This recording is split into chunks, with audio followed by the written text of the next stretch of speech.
our conversation about innovation districts, I want to spend just a couple of minutes thinking about yesterday, because I think the program really was carefully designed, like steps. We're logically moving from sort of big conversations sort of more to greater specificity, and I think there were some takeaways that really resonate for this conversation today. In one panel, we heard from companies such as Microsoft and Verizon, and they talked about how gone is the day of this closed innovation system, and that innovation processes are increasingly more open, more porous, as was described by one. And it's, the drawing in of firms and other actors in this innovation process, making it more interactive, dynamic, and collaborative. So that really resonated. Another, actually within the same panel, was that companies, even the large companies and sort of in the pharma industry, are moving back into cities and often to be near smaller firms that are part of their innovation ecosystem or their supply chain, but that there is this shift. And so when I step back and I look at this conference and its sort of focus, the words that came out for me yesterday were collaboration, open innovation, proximity, and clustering. And I think those are really some of the key words around innovation and the city, frankly. And when we were conducting our research at the Brookings Institution, we found actually that these to be the very driving forces that are contributing to the shifting geography of innovation into cities, into urbanizing areas, and these are not a small point. So these conversations that came up yesterday that were just giving us sort of these threads, these pieces of knowledge are really powerful. So I wanted to hold on to that for a moment. So our paper, which we released earlier this year, argued that there is an emerging model, a new model of economy shaping, placemaking, and network building, and that it's occurring in these urban and urbanizing areas at a smaller scale, more at a neighborhood scale, and there's some real fascinating work that's happening in these spaces. So if you just permit me, if the room will permit me for just a minute to give just a bit of a backdrop for this conversation about what some of the conclusions that we reached across, because we've talked to hundreds of practitioners on the ground, toured a number of districts that are growing and emerging in the United States and in Europe, that's where I'm based, and talked to a number of innovation districts, let's say in Medellin or in Montreal, to understand their logic, their ambitions. So here are just some of the big findings that we came up with. So one is that there's a tremendous amount of diversity across these places. They are not cookie cutter in any way. They're uniquely nestled into their local economies, drawing on specific strengths that they have, be it talent, be it clusters. They each have their own story, and that makes it interesting. But when we step back and we try to look at what is the sort of broader blueprint, so to speak, about innovation districts, it generally falls into three categories of assets that collectively make this innovation ecosystem in these enclaves. First, there are the economic assets, there are the physical assets, and there are the networking assets, and that they all contribute to the innovation ecosystem. So the economic assets, right, are like the firms and the companies and the anchor institutions that are contributing to this innovation-rich environment. And we heard yesterday that there's this talk about, yes, it's the tech cluster, but it really is more than just tech. It's about advanced research industries, applied sciences, life sciences. It's also a whole cluster of creative industries, such as the architecture firms, the media, the industrial design. There are also highly specialized small batch manufacturing. That's happening right here in the Boston Innovation District. So there's a number of different kinds of activities that are underway in these spaces. The part that I found fascinating, and I think Bruce Katz, the co-author of this, we talked about for weeks, is what we've been finding is there's this interesting convergence, though, between sectors that's taking place as we're having this conversation. So it's not just about applied sciences doing their thing and tech doing their thing. There is this convergence economy that's starting to happen where they're coming together and creating entirely new spaces, new ideas and products and services for the market when you converge previously separated spaces and sectors. And so this is part of the dynamism of it. It's a very exciting, rapidly changing spaces when you look at it just through an economic lens. So when we just move on to physical, this turn on. Do you hear me? Yes, okay. We're really talking about both public and private spaces and the infrastructure that ties them between the two. Now what we found is that the physical, the public realm, so to speak, the building of the physical is not just place making, it's place making plus. It is making the place attractive, inviting, magnetic, exciting, but it's also doing it in the service of innovation. So some innovation districts are looking at the smaller spaces, the parks and the plazas, and figuring out how can we create new collision points between actors, or how can we showcase new innovations to create this new buzz and feeling as people walk by. So there's interesting new experimental approaches that are happening in the physical space. Same in the private realm, where you have shared spaces, and you have, and I think later on today we'll hear from someone about shared labs and how that's really helping drive the entrepreneurial culture. So there's a lot of interesting activity going on in the physical. And then the last, and then I'll move on to the panel, is the networking piece. And we felt very strongly about having its own category, simply because in many ways, if you think of the innovation district as an engine, the networking piece is the oil. It's what makes it move and function and run. And so the networking piece is a space where not every innovation district is touching on yet, but those that are thinking about how can you get people within similar sectors to strengthen those relationships and figure out where there could be new partnerships. Or where there are unlike actors, so entirely different sectors to come together and to really create this convergence economy that we're talking about. So there's a lot of experimentation in all three, economic, physical, and networking. And not every innovation district has all of these assets robustly in their innovation district yet, but the intention is there. When I talk to them, their plans are clear, they are motivated to move in this direction. So here's my last observation, and this really speaks to the panel that we have today. I didn't include it in the paper, but I thought about it quite a bit, which is the practitioners on the ground. The experts that are moving this notion forward, that are the ones that are driving from idea to implementation, that they themselves are an interesting breed of practitioners in the fact that they're entrepreneurial minded. They intentionally try to break down silos. They don't take no for an answer very well, but they do it in a very nice, nuanced way to try to keep all the actors at the table.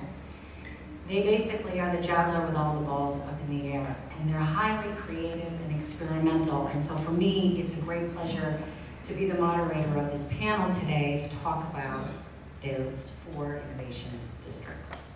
So let me now move over to this microphone.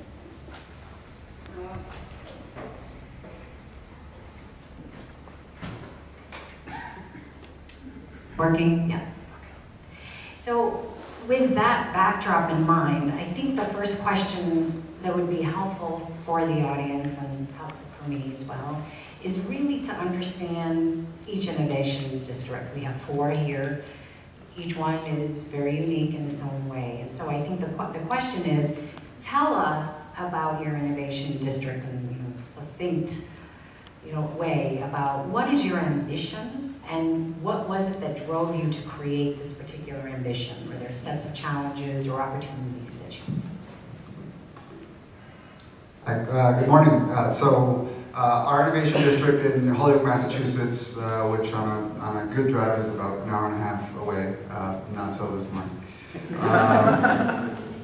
is the driver behind it, and some would say that the term innovation district was one of the first places where it was coined was in the context of Holyoke, Massachusetts, was the location of the Massachusetts Green High Performance Computing Center. And if anyone can say that quickly, by the end of this, you get chocolate. Holyoke is known as the paper city, right? We made paper a long time ago. We're the capital of paper, old manufacturing city like many around New England and Massachusetts.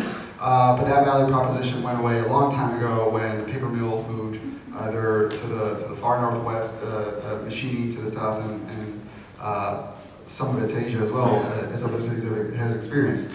So our innovation district was when the 5 universities, Harvard, UMass, MIT, Northeastern, Boston University, decided to consolidate a lot of their supercomputing research power and do it in a green way, finding a place where they could do it, that they're next to high bandwidth fiber, which Holyoke's on that super highway.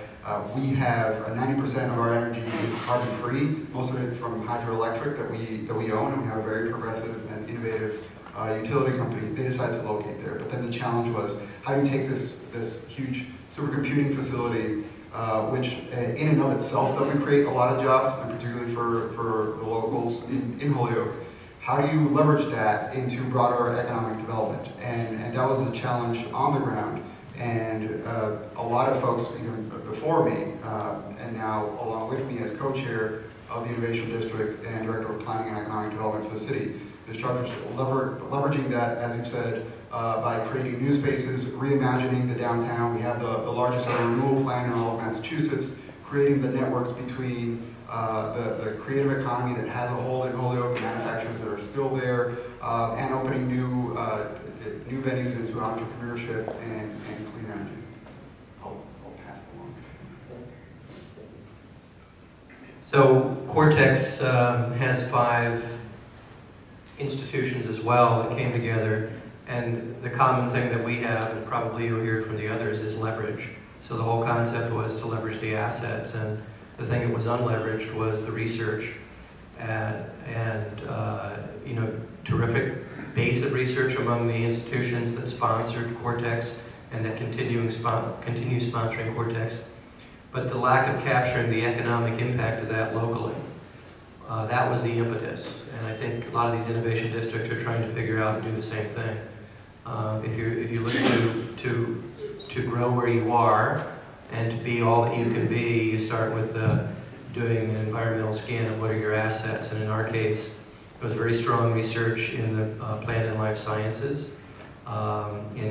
Recently, we've also added the IT cluster and engineering and product development sectors as well, leveraging a lot of engineering that's in the corporate environment of St. Louis as well. So those things came together to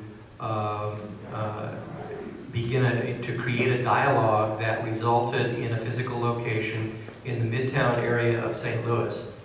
And I don't know if at the time, back in 2002, when CORTEX was born, if all of this was clearly in the minds of the founders. I wasn't here at that time, but I can say that the Midtown area of St. Louis is probably the most robust area in the region in terms of not just the academic research, and there is corporate research nearby as well, but also the community benefits and assets and the cultural assets that surround within walking and biking distance, the neighborhood assets, all those things together with then the focus of leveraging the research for economic benefit in the middle of this has really created what we have now migrated to in our understanding as the CORTEX Innovation Community.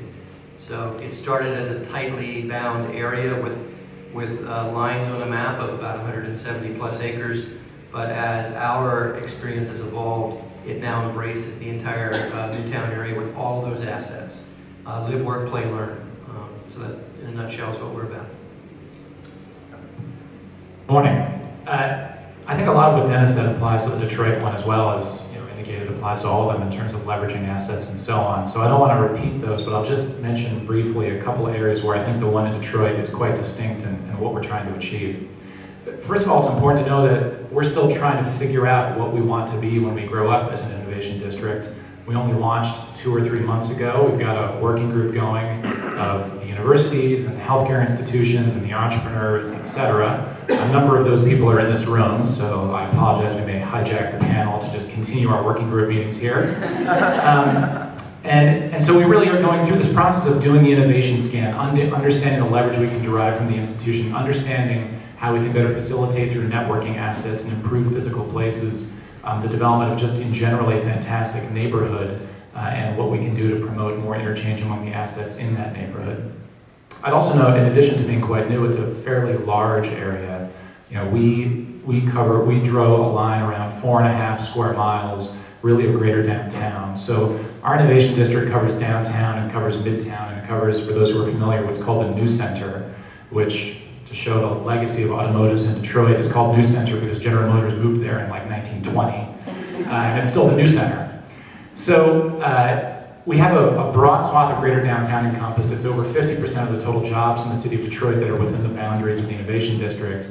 And for those of you who have been to Detroit, you'll recognize that it is the most vibrant part of the city in many ways, and the press that you see about interest in Detroit is real. You might think we're paying the New York Times for the coverage we get. I trust you will all understand we do not have the money to pay the New York Times. Maybe when we're out of bankruptcy we can start that, but for now it's real, and what they're covering is actually happening on the ground. There is an unprecedented and somewhat overwhelming level of interest, and our challenge in part through the Innovation District is creating places for these businesses to land in neighborhoods that have suffered from decades of disinvestment and may not have the capital stock and the physical places where these people can actually show up. So I will leave it there, but I think the ambition is really twofold to say at a high level. One is, of course, the diversification of the greater Detroit economy, which is essential given what you followed around the automotive industry. But there's also an enormous opportunity with the automotive industry. Detroit, metropolitanly speaking, is still a global leader of automotive research and has become even more so in some ways, even as the manufacturing base has declined. But essentially none of those jobs are within the city limits of Detroit.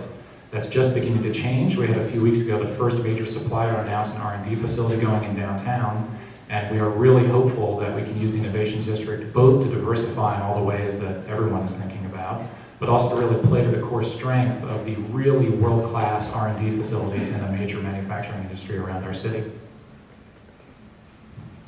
The Innovation District in Brooklyn was really born in the last few years out of a marketing effort, but building on pretty smart economic development policy and luck over a number of years leading up to that. When I took over the partnership a few years ago, the mandate I got from my board of directors, which is the local business interest, real estate, academic, and the government, was to deal with our vacancy rate, which was climbing from a commercial office market perspective. And so kind of taking stock of the assets in the local area, downtown Brooklyn had always been a historic home of commerce in the borough of Brooklyn itself. It was the 3rd largest business district in the city. And so how could we reposition it then and make it an exciting place where new businesses wanted to, we were losing businesses to New Jersey who had better tax incentives. Downtown Brooklyn's office stock felt a little out of date and not in touch with the new economy that was developing.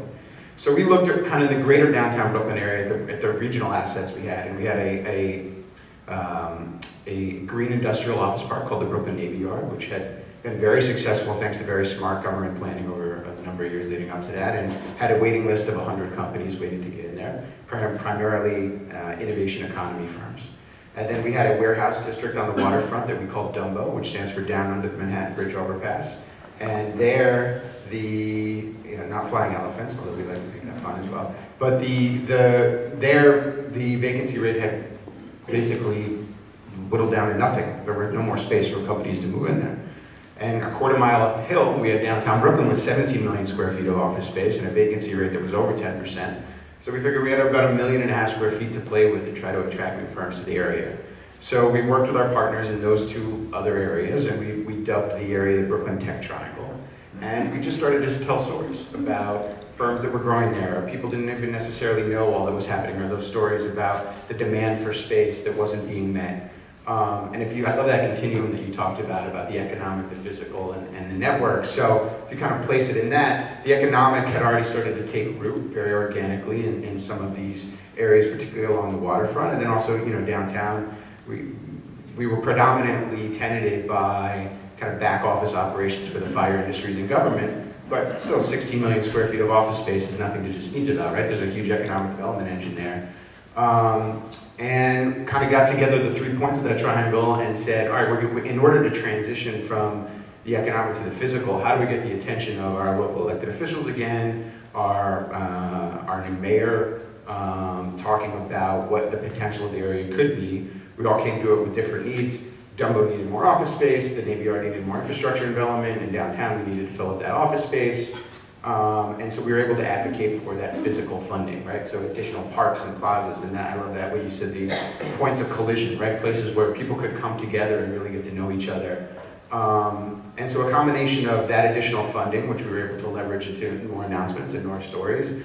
And then really it was smoke and mirrors at first, but as soon as you start to get a couple of companies to come and be that kind of pioneer or that validator in the marketplace and say, there is a tech scene here, or there is an innovation economy here, and you should come be a part of it. And the Brooklyn brand obviously has a lot of global resonance right now. So in the wake of we had a rezoning back in 2004 that really kind of set the land use policy to allow for all of that. The city invested about $400 million in public infrastructure. We talk about it in a 10x leverage ratio, the private sector responding with a $4 billion investment in the area. Today that number is really closer to $10 billion. We don't really talk about that publicly. Hopefully there's no press or no one's live tweeting this right now, so we'll save that good news for another date. But long way of kind of getting to the point of now it's all about how do we get those disparate investments to kind of interact with each other and congeal around a network. The Brooklyn Tech Triangle is no longer a kind of just a marketing slogan now. I think the people that are there in the community really feel like they're part of something special that's happening. And that's backed by the number of jobs that have moved there and the number of new companies that are coming and the investments both on the private and public sector and academic community that are making there. But now we're really kind of entering that network phase about how do we make it all knit together. So I think one thing that's resounding in all this is the word leverage, and I love that word. I think it really gets at to how you're nestling your work within your local strengths and using that as a starting point.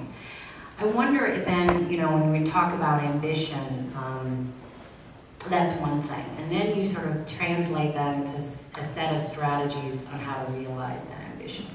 And so we know that innovation districts are not just about the innovation, right? It's not the sort of science park mentality where it's innovation without any thought about the physical. And it's not just about thinking about local urban revitalization, just focusing on the physical, with maybe some regard to the economic, a little, but the really emphasis is on the physical. This is really about a combination, it's an interplay of strategies. This is what we've learned from you and many others. And so I wonder if you could talk about this interplay of strategies. How are you approaching it, knowing that it's overlapping and complex? And I think, I wonder, Dennis, if you could start us off sort of with that conversation. Just, you and I have had some conversations lately about that. So when I came to Cortex about 40 years ago, we did a few, actually it was when Tim Brown and the group from CIC came up, which was about 3 years ago, we did several focus groups with entrepreneurs in the region. And just to gauge their temperature, we were developing our mixed-use strategy at the time. We were pivoting our business plan from what was more of a, and I don't mean it disparagingly, but a suburban-urban business park strategy to one of a mixed-use, 24/7 environment. And so we were beginning that thinking, and then we, with CIC, did several focus groups with entrepreneurs. And one of the things that came through those, all of the 3 focus groups that we did, and there were about 10 or 12 entrepreneurs in each one, said the same thing, that what we lacked in St. Louis was density. And there was a lot of innovation, but it was unconnected, it was disparate, and people had to be very intentional about networking and resourcing. And we reflected on that, and what came out of that was a new master plan that focused on creating that density. And so one of the things that we have now advanced is a concept of establishing as many innovation centers and accelerators within walking distance of each other as possible. So we have 5 that we have targeted. We had 2 on the ground at the time. One was a traditional incubator called the Center for Emerging Technologies. One was and is the Biogenerator, which is a shared lab accelerator with shared lab space and office space. Both of those nonprofit models, and now we've been adding to it the CIC, which just opened 2 weeks ago. We also just approved 2 weeks ago at our board of directors a tech shop. To bring tech shop will be the 9th tech shop in the country, and it'll be located right in the heart of the district. That's a makerspace. I'm sure many of you know about it. Open innovation makerspace. And then we're looking also at social entrepreneurship, and we have several strategies of developing social entrepreneur centers of innovation within the district, and have begun that as well. And on top of that, we have a couple of accelerators. We have Boeing just moved in their innovation group, which is enterprise-wide, into the district 2 weeks ago, and have 30 people on the ground that are taking shelf technologies out of Boeing and putting them, attempting to seed them and grow them. And they moved into the district to accelerate these entrepreneurial ventures because they want to be part of that energy that gets created when you are creating density, entrepreneurial density. So we have within, when you say 4.5 miles, the tight boundary for CORTEX is 170 acres. So it's a matter of 12 or 13 or 14 blocks. And so we have about, at this time, probably 75 to 80 companies that we expect will, those are startup companies that will double or triple within the next 3 years, 4 years, with this innovation strategy clustering, this center clustering that we're trying to do. So that intentionality of creating these collision points, and then also with that is a very thoughtful plan of physical infrastructure to create those serendipitous opportunities and hallways, in lobbies, in atriums, in cafes, in outdoor common space. We have a 3.5 acre linear park that will be completed by the end of this year, right in the heart of the district.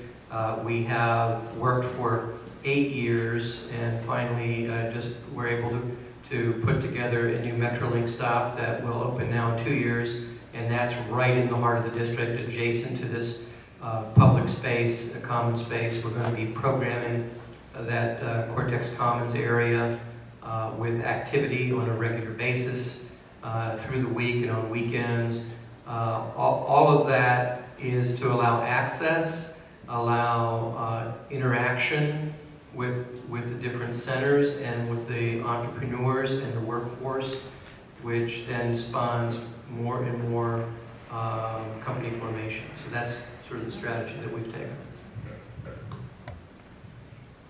Yeah, I'd agree. I think the interplay is everything. There are certain physical aspects and infrastructure that we could work on. For example, from my seat in the city, I could work on passenger rail, which we were doing and we'll have by next year. We could work on new waterfront with a canal walk. In the canal walk system, that doesn't make the innovation district. The interplay is what makes it happen. You mentioned that in Brooklyn you have, what, 1.4 million square feet vacant, something like that? The excess inventory, yeah. Right. So, and that's Brooklyn, right? We're right next to Manhattan. In Holyoke, 40,000 people, we have, I can't even quantify it, but it's over 1 million square feet, right?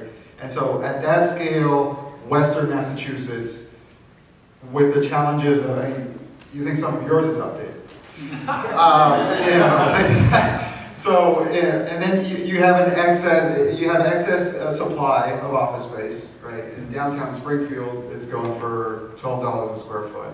So, all right, what do? Do we just lock up, give up, go away? No, we're not going to do that, right? So the interplay is everything.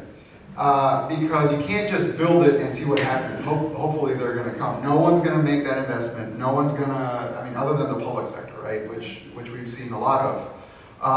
It is working on the networks inside the industries that are still in your city that have popped up, and the interplay between them, and then they start building organically on the work that they've been doing. Whether it be the creative economy that has taken a hold in Holyoke, and now how do they interplay with the manufacturers that are there? How do we introduce research institutions into that, community college, into wanting to be there and have those partnerships? And suddenly the real estate just becomes another just challenge in their business model because they want to be there, right? Because they have the relationships there. And so you're not starting from the daunting task of, oh God, the math doesn't work. That you'll find a way through that, but then you build out from there. Agreed with everything said, and I think, particularly in Detroit, going to Dennis's comment on density, it is, as I think about it, it's both a source of and evidence of success, and it's an enormous challenge. The 4.5 square miles of the Innovation District is in some ways a microcosm of what we're dealing with in Detroit generally.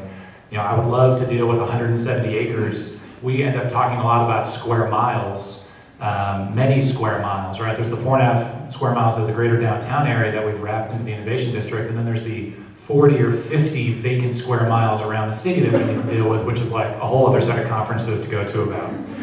So, we have within the Innovation District the goal of creating a few really high density nodes, which I think is, if you had to choose any of them, the key enabling device that drives that interplay. And you have in a metropolitan area of Detroit more people than in metropolitan Boston, and you have no real urban experience.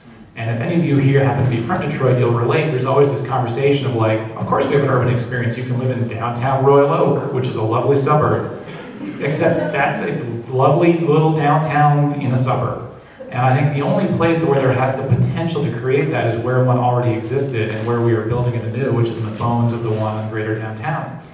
And if we can create a truly distinctive environment, all of those entrepreneurs who are currently elsewhere, we mentioned tech shop. There's a tech shop in metropolitan Detroit which does amazing work, and it's located way out in a suburb in like an industrial park. And the benefits of increasing density and collision are that when I moved into my new condo building, I realized my neighbor runs the tech shop. And I said, if that tech shop is not in Detroit, I will make this the most awkward living experience of your life. You will listen to your door to see if I'm outside before you come out, because I will shame you into getting that downtown where you should want to be anyways. So I think a lot of it is really driving that density around a couple few nodes, and then making the investment in the transportation infrastructure. We're building a light rail up Woodward Avenue, which is the main drag. We are very close, we think, to launching a bike sharing system, and those sorts of things we can believe can fill in the space around these walkable nodes to create something that is greater than the sum of its parts across the 4.5 square miles. Yeah, I would say, from a strategic standpoint, I think that there's no one size fits all to all this, right? And it very much also depends on what kind of avenue you're coming at it from, right? When you're coming at it from government, you may have more of the ability to kind of, I don't want to say railroad things through, but use the might and bullish strength of government. Jed and I both worked in one form or another for a government, for a mayor in New York City who was very good at pushing his agenda. Where I'm coming from it now, from a public-private standpoint, where no formal authority, no real resources to get it done, I'm big on strategic plans, which creating plans for the sake of creating them is the worst thing in the world. I can say there's, right, I inherited an office with, on the shelf, like a library of plans that had been done over the years.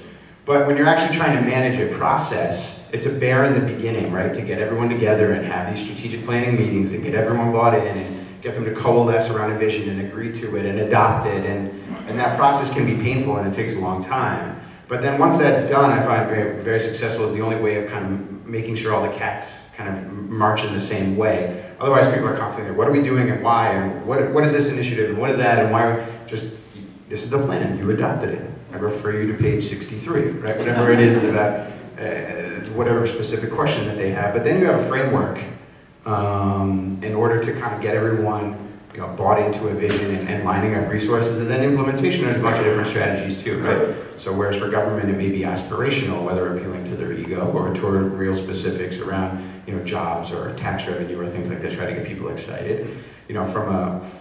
Like I mentioned, one of our biggest problems was related to the quality and availability of real estate. That's not really a government problem, that's not a tenant problem, that's a real estate problem, right? That's an owner problem. So going to owners and trying to help them understand how the economy is changing.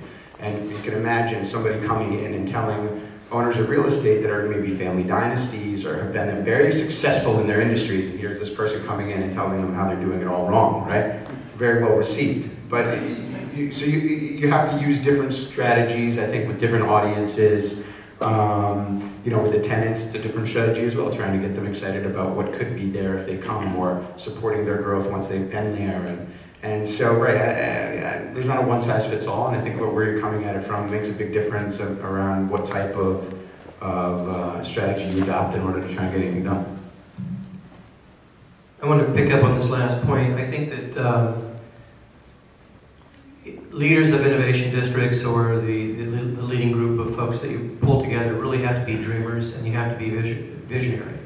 And you, in many ways, as Julie indicated, each of these is very unique. Each of them is really an indigenous species. And so the importance of figuring out that dream and selling that dream constantly and parsing it, and it's different when you interpret it to a tenant. It's different than when you interpret it to an entrepreneur. It's different than when you interpret it to your board and reinterpret it to your board and reinterpret it to your board, because institutions, I've got 5 institutions on my board, and 3 of them are academic. And academic institutions, I mean, the nature of research, it changes all the time. So, so constant educating, constant marketing, but not in the sense of traditional marketing, but really selling a vision and creating pictures for people. And at the beginning of our process, I think a lot of folks looked at it and said, well, gee, that's a great vision. We really buy into it, but Missouri has that tagline of the show me state. And it takes a long time, and you've got people along the way, some who are visionary and folks on the other end who are totally not visionary and will not believe it even when it's incarnated. They still will question and doubt it. So it's a constant, innovation districts are constantly evolving themselves and constantly being opportunistic and reinterpreting the vision, but hitting on all of those cylinders repeatedly and implementing and keeping that buzz going is what builds and creates that momentum that establishes that density, and it's all part of the strategy. Wonderful. I wish I had this conversation before I wrote the paper. I think I want to ask one last question, and then I want to open it up, because I think that having group conversations and questions is extremely valuable. But my last question is an important one, and it's the growing discourse around innovation districts has sort of sparked some questions about inclusion. And if there is a tagline, can innovation districts also be inclusive spaces? And I want to know what your thoughts are on that. What's your philosophy, and if there's anything that you're either thinking about or are planning on doing with this regard of innovation and being inclusive. I can start with that one. I love that question because for a whole bunch of reasons. I mean, that's squarely where we are in Holyoke. The location of our innovation district is in the midst of our downtown. One of the poorest areas of all of Massachusetts, predominantly Latino residents, predominantly Puerto Rican migrants. And so the question for us isn't how just like how do we also include? It's just like that is the community in which the innovation district resides.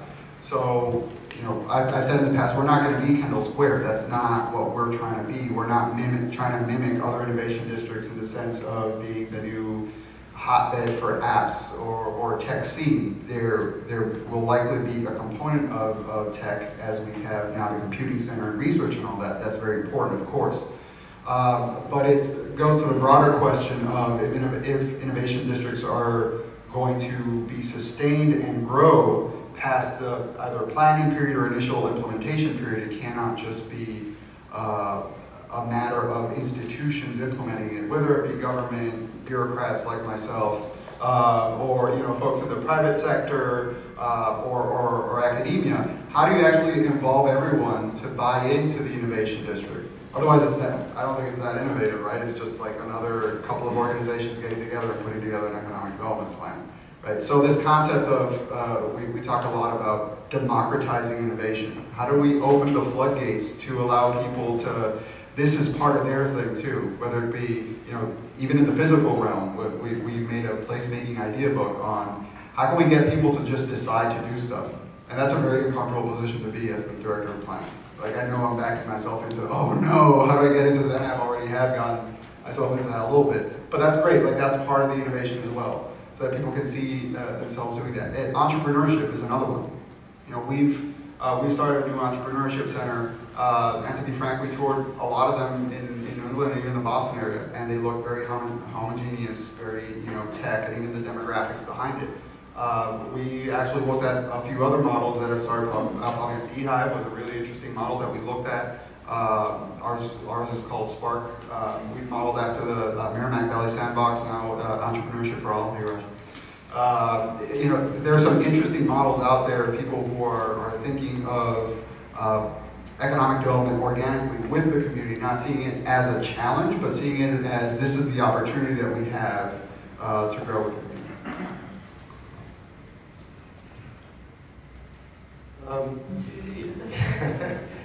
This is it's a challenging situation for all of us to try to be as inclusive. It's an objective and a goal, certainly of CORTEX. Yesterday we heard from your other Detroit colleague that you don't like the B word. Well, in St. Louis these days we don't like the F word, and it's Ferguson, and that is a systemic issue for the entire country. I mean, this issue of race and inclusion is a besetting sin of this country, and one we're still trying to work through.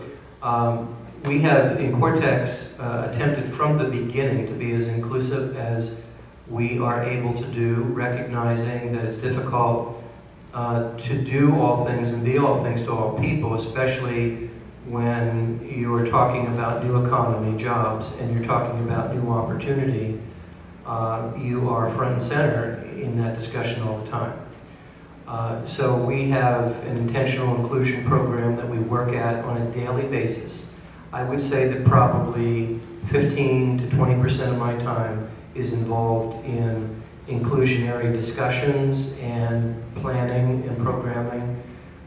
We obviously address the construction-related issues because we have about $2 billion of development that is underway, and so we have a fairly robust MWBE enterprise initiative that is trying to grow capacity. We also have boots on the ground initiatives of apprentices, city workforce, women and minorities, but we also have entrepreneurial initiatives. And we have several programmings together with our other ecosystem partners to do boot camps and to reach out and include as many as possible from the minority community in the activities and entrepreneurial opportunities and financings and access to capital as possible.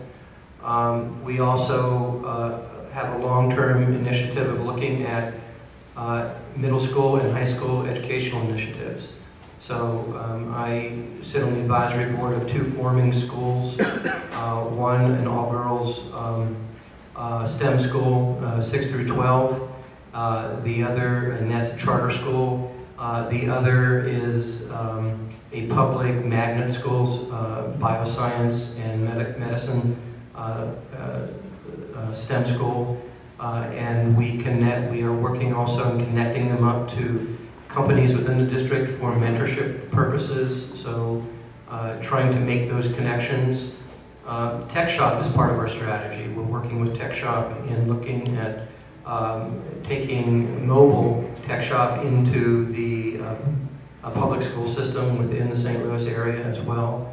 And then I failed to mention a new initiative that we have worked with one of our leading banks in putting together a construction loan fund to build capacity. It's a $10 million fund, and we're about to launch that in October. It's taken us 18 months to pull that together, and it is a community-wide collaboration of owners, majority construction firms, and CORTEX and the bank, our principal banks in town.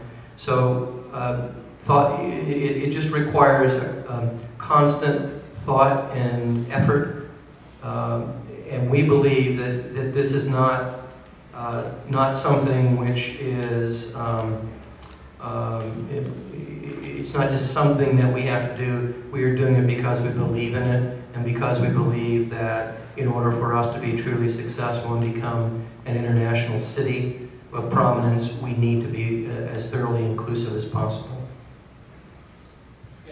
I'll just add, and I completely agree with Dennis's comments, and I think St. Louis and Detroit as legacy cities have a very similar background there. There is in Detroit a classic political narrative around the divide between the downtown and the neighborhoods, and all the racial baggage and intense history of divisiveness that goes along with that. And I think all the tools that Dennis mentioned are the ones that we're looking at and trying to figure out the right way to deploy workforce training and entrepreneurial outreach and connections with the school systems and contracting provisions and local hire provisions and everything.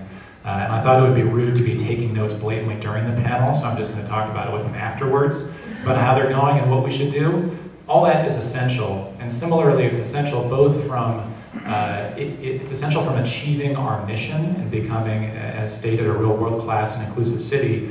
It's also, to be blunt, just a blatant political reality that we have got to figure that out. We are not going to get done the stuff that we need to get done.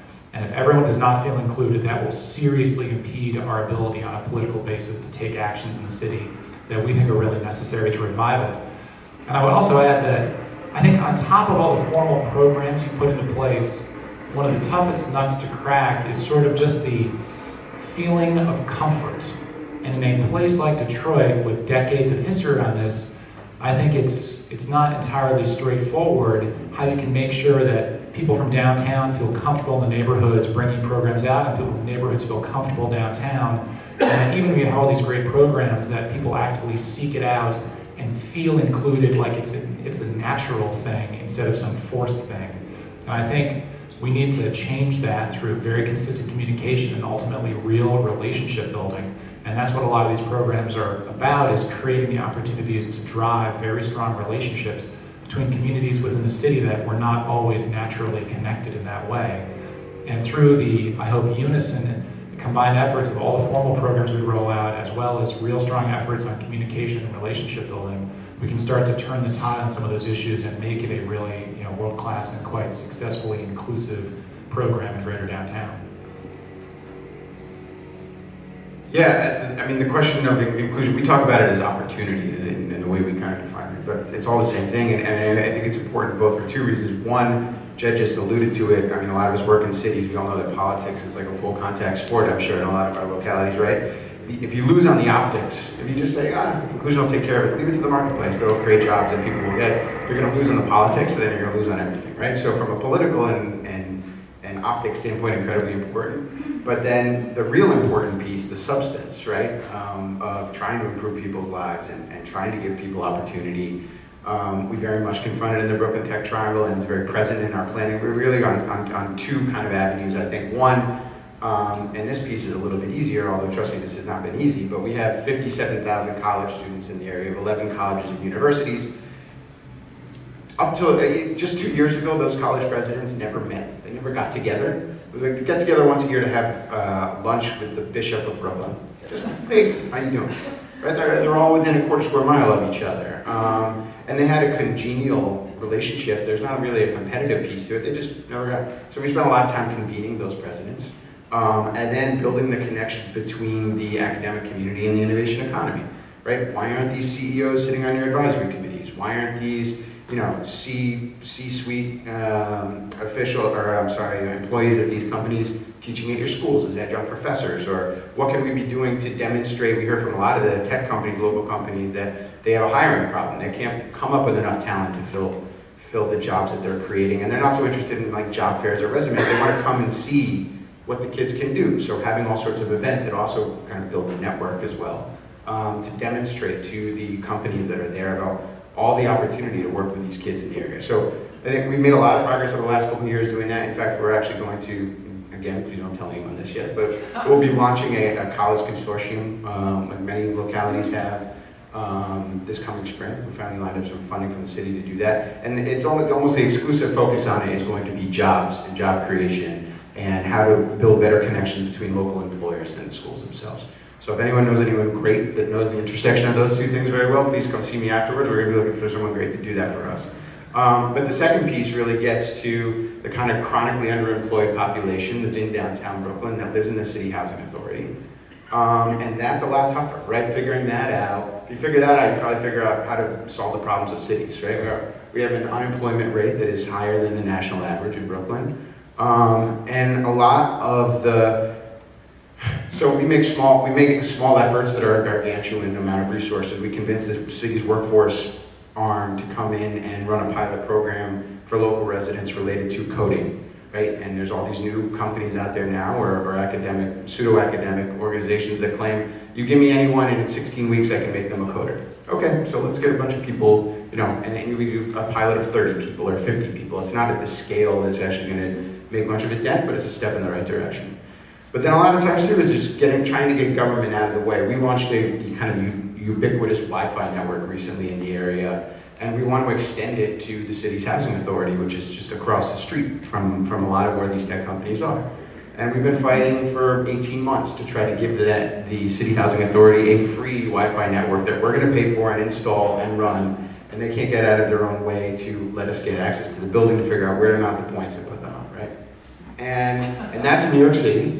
And that's with a very competent, not me, but our organization's ability to access different levels of government. So I'll manufacture deadlines and I'll yell and scream at people and we'll get the Wi-Fi network up because I'll threaten to go to the press or the elected officials if we don't. And that's just trying to do the right thing to create access to a network that would allow people to gain entree into that opportunity, right?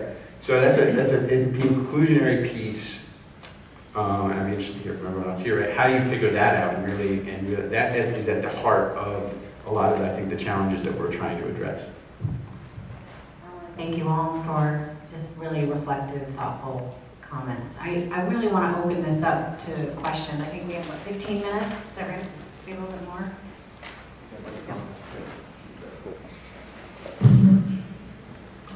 All right, thank you, panel. Kind of bridging from this topic of inclusiveness that you guys were just talking about. So I heard some great things about involving youth and outreach and engagement with that demographic. For Holyoke in particular, so I'm a proud UMass Amherst alum, studied Holyoke as part of a college community service capstone. And one thing I found unique about Holyoke was in the downtown district especially, there was a high concentration of youth. And I'm wondering how, in each of your cities, you envision involving youth not just as people you engage with, but as active participants in these innovation ecosystems, considering that they'll be essential for supporting and actually operating in these ecosystems in the long term. Thanks. So there isn't a clear-cut answer on this is the recipe. Even for us who we've dabbled into that. Creating bridges between the new economic activity that's forming in terms of programming with either school programming. You know, they have like a business club, right? So we will go out of our way every year and tour them not just through the same old thing that they've done for 30 years, but show them the new either high-tech spaces, their creative economy spaces, new spaces that are being built out, and showing them not just that this is a good thing for the city, but how this positions the city in the new global economy and how they have to compete, right? But it's also like during the summers, getting them jobs along with Career Point, the one-stop shop career center, that they have funding to get kids employed over the summer, but sometimes they struggle finding places to take them, right? So again, the networks building on those partnerships and leveraging the partnerships, like, can you put together something that's very useful and it's also a placemaking tool? And so lo and behold, Gateway City Arts, they took a whole bunch of students over a summer. They were paid through Career Point to do, public art that they did themselves, and they learned how to do murals with a world-acclaimed muralist, and they covered up an old blighted building, right? And so it all comes together there. Those are some programmatic stuff. They make us feel good. They're really great. The kids get paid. I think the next order of magnitude isn't just how do they participate. It's how do they become, just like other segments of the population too, how do they become more than just stakeholders, but start directing parts of it? And that's to be seen. It's the philosophical underpinning. That's where we're headed, but I don't have a clear answer on what exactly it'll be, but we'll get there. Maybe if there's one other panelist that might have a thought on this, or otherwise we'll move on to the next. Okay. Right here. Yep. Good morning. My name is Fernanda Rain. I work with Ashoka, which is an international social entrepreneur network. And the question I have for you is around the connection between innovation and empathy. So in working with innovators, something that we see again and again is that there are two angles of this link. One of them is that true innovation stems from care for someone else's needs, right? If you're innovating, you're trying to build something that responds to the needs of some other person. And the other thing, the other aspect of it is that an innovator's journey can be very hard, and that the empathy that they often need in order to get through the rockier parts of that road is often critical to the whole innovation landscape and network being sustainable and lasting, right? Like, I don't know whether you just saw the article about the suicide streak in Las Vegas, in the innovation district there, the Project Happiness, and the downtown district in Las Vegas, just the pressure cooker of creating an innovation district, of creating newness, if it doesn't have an anchoring in empathy and care for one another, can be extremely stressful.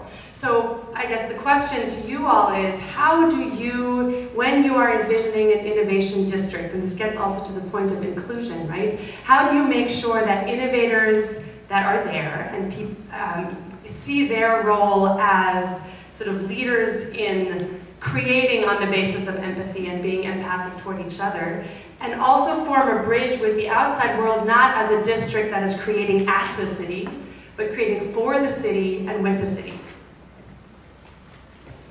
I'll hop on that one. The downtown Brooklyn business community was always empathic, I think, to the city of Brooklyn itself, right? If that was a city unto its own, there was a group of like old wise men, right? These old white men who had made a ton of money that either ran the utilities or the banks or, some of the larger local firms. And there were like 10 or 12 of them, and everyone knew them, and everyone hit them up for money or whatever. Much less, I think, for supporting innovation and entrepreneurship at the time, but much more from a kind of nonprofit, the arts community, the cultural community, different things. And then as the shifts in the economy kind of took place in the 2000s, right, those people either left or retired, or those companies merged or moved their headquarters to London from Brooklyn or whatever it was. And so we've been facing this kind of void of, right, who is that leadership, that empathic giving pack, if you will, of people, has been kind of gone. And we noticed that, and so we've been spending a lot of time, through a lot of our board work, but building again in community, and it's probably much more diffuse than it used to be. It's not going to be like 12 old white men sitting in a room. It's going to probably be hundreds of entrepreneurs or leaders in their fields that recognize, particularly in an economy where you can live anywhere in the world, why are you choosing to be in Brooklyn? Your company can be anywhere, right? And I think a lot of us probably talk about this, and what makes our location attractive is you're choosing to be here for a reason. And probably that reason is you have an affinity for the local community that you're in. So giving people opportunities to kind of celebrate that and talk about that, and I think it happens in an informal way. But even recently at our last board meeting a couple weeks ago, there was a lot of talk of, let's host some events, network building, related to, let's do a Shark Tank for Brooklyn. Let's have an event one night, and we'll get a bunch of people together, and all these young entrepreneurs can come and pitch us, and we'll each contribute 25 grand, and so maybe we have a pot of $250,000, and let's give money away to a bunch of local entrepreneurs in Brooklyn. Right? That conversation wasn't happening 2 years ago. It certainly hadn't been happening over the last decade, but I think as folks kind of recognize and we articulate a reason, you're choosing to be here because you want to be here, and so therefore you most likely have a connection to a wider community, or you'll start to build, right? The last piece of this is what I'll say, a lot of these folks have also been very focused on running their day-to-day business, right? They're so focused on building their companies. Now we're starting to see a number of them reach a point of maturation where they can think more globally or more widely about the community itself, and what they want to be associated with, and what types of causes they want to support. And so, building that network of people who are like-minded and committed to an area, I found to be very successful through boards and through more formal networks like that, but I'm sure there's a lot of different strategies for that. Yeah, just one thing to add quickly, I think, and this has been my personal experience moving back to Detroit 4 months ago, there's a great sense of kinship among the entrepreneurial community that derives from being mission-based pioneers. Because a lot of them are in Detroit because they see the unique opportunity of Detroit at this moment in time and want to participate in that. And so there's this sense of we are in this together and we have collectively made a distinctive choice. And I think that is really helpful in terms of forging bonds among the communities, that they can help each other and they really stay engaged. And I'm going to say the following thing only slightly tongue-in-cheek. The challenge, of course, is that one measure of our success is that the percentage of people living there who don't care about the community will rise, right? Because they're like, I don't know anything about the mission, dude. I just like the neighborhood and I showed up. There were like good bars, so here I am. And I think the challenge is, as we get more successful, and I hope we face this problem in the coming years, is maintaining the incredible energy and kinship and connection that you experience being in Detroit at the moment, even when it is not such a clearly mission-driven thing to do, that people do there just because they looked at the options and they liked it and they think it's fun. And so I think we'll see how that unfolds over the coming years.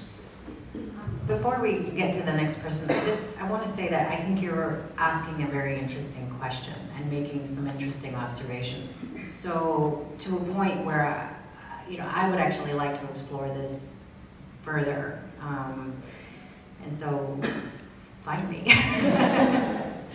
The question I want to ask you is a follow-on actually from the first conference that, by the way, my name is Dan Satinsky, I'm with Foresight Science and Technology. Bruce Katz opened the first Innovation in the City conference last January by saying that part of the impetus for this, and his interest was for our country, at a national level we're deadlocked, at a state level we're mostly too timid, and at a local level people have to deal with real economic problems.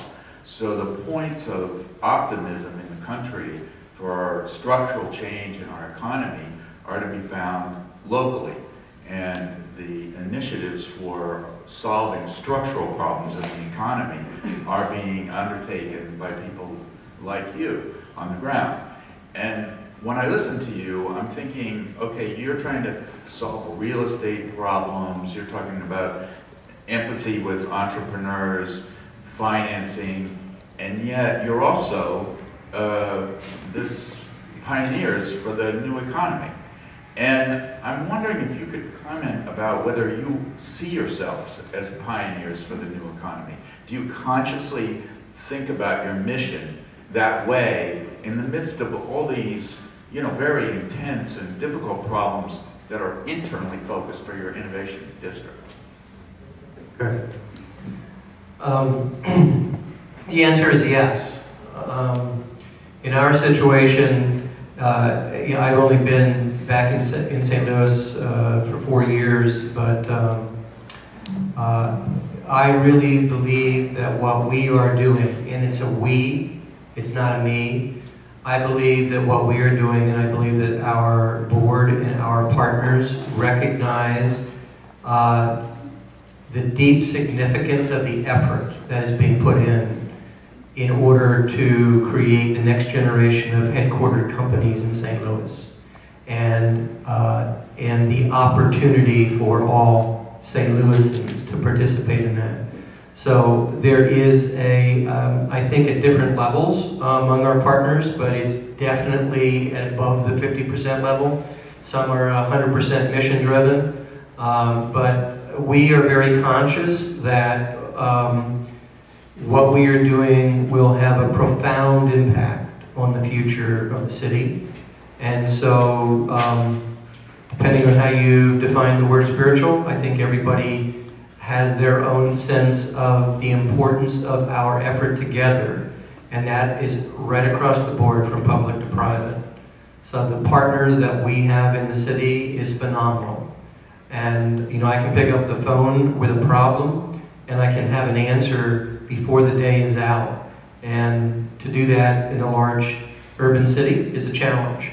But we get those answers because the city recognizes the importance of what we're doing, and our institutions make financial commitments above and beyond because they recognize not only is it important for blue chip faculty recruitment in the future, not only is it important for blue chip student recruitment in the future, but it's important to the city in which these institutions are embedded.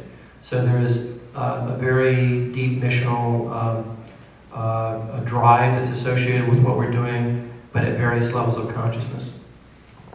I think you've hit the nail on the head on a really important characteristics of an innovation district, which is, you know, said another way, this ties into the previous question, but necessity is the mother of all invention, right? And so if we're innovating, we're making new stuff, the problem, the necessity is, you know, or at least partly, the framework you've just described.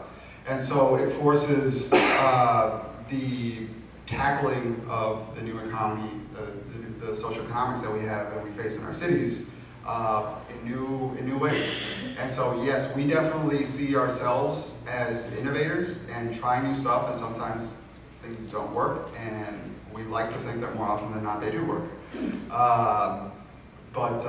Yeah, I'd say bravo for the...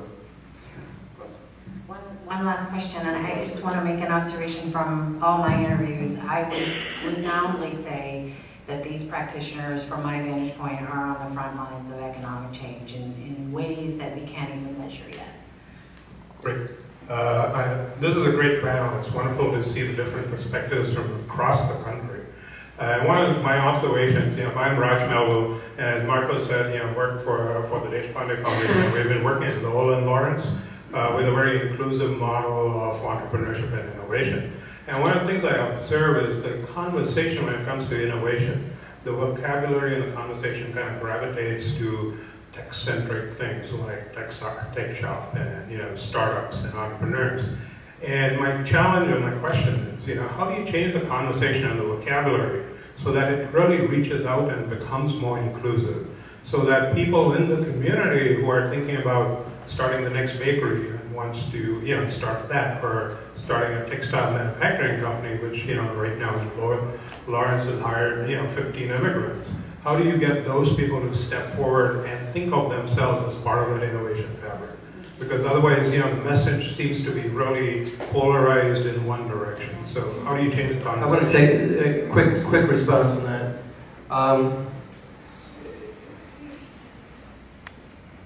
Entrepreneurship, broadly speaking, is what makes a community thrive. It doesn't have respect to technology. It's corner bakeries. It's food delivery trucks. It's all kinds of folks that are stepping forward in a very entrepreneurial way, putting themselves on the line, assuming responsibility, make payroll, masters of their own destinies. But sponsors of technology innovation districts are focused on technology. And again, I come back to the issue that you can't be all things to all people. The elements are similar in terms of what it takes to start companies and the risk that's involved and the capital that's needed. But it takes a whole community to build a whole community. And if I broaden my focus too much, I dilute my ability to create gems and points of presence that are significant job generators in the new economy. And it's not to rebuff what you're saying, it's just to say that the discussion, people have to recognize, I mean, I have a target painted on my chest and on my back every day. And I deal with that question every day in a different way. And it's because, unfortunately, people who are on the outside and looking for economic opportunity sometimes are extremely intense about wanting to get something for themselves, understandably, and needing. But I can't pull everybody up. The district can't pull everybody up, but it can provide this open opportunity. And it comes back to the issues of providing access, starting at grade school and working all the way up on an educational level. We have, in one of our parks in St. Louis, we have a biotech 2-year degree. It's sponsored by the St. Louis Community College. And when it first opened up in a biopark, it was more than 50% subscribed by students who were from the African American community. But in the subsequent years, that number is going down, down, down, down, down. And the reason is because it tapped an unmet need. But the challenge is that many of the current applicants into that program do not have basic STEM skills. And so it comes back to the educational system. We heard that yesterday. But that's just related to the technology side. But that's the way that I have to deal with it. I'm afraid we're out of time.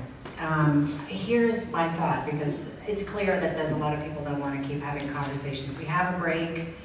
There's a number of us, and I think let's use that as a space, and there's additional conversations. I believe some of the additional panels will be sort of jumping off of this and getting down to some other questions that you may have other questions about. So let's keep the conversation going. We have this break, let's use it. Thank you.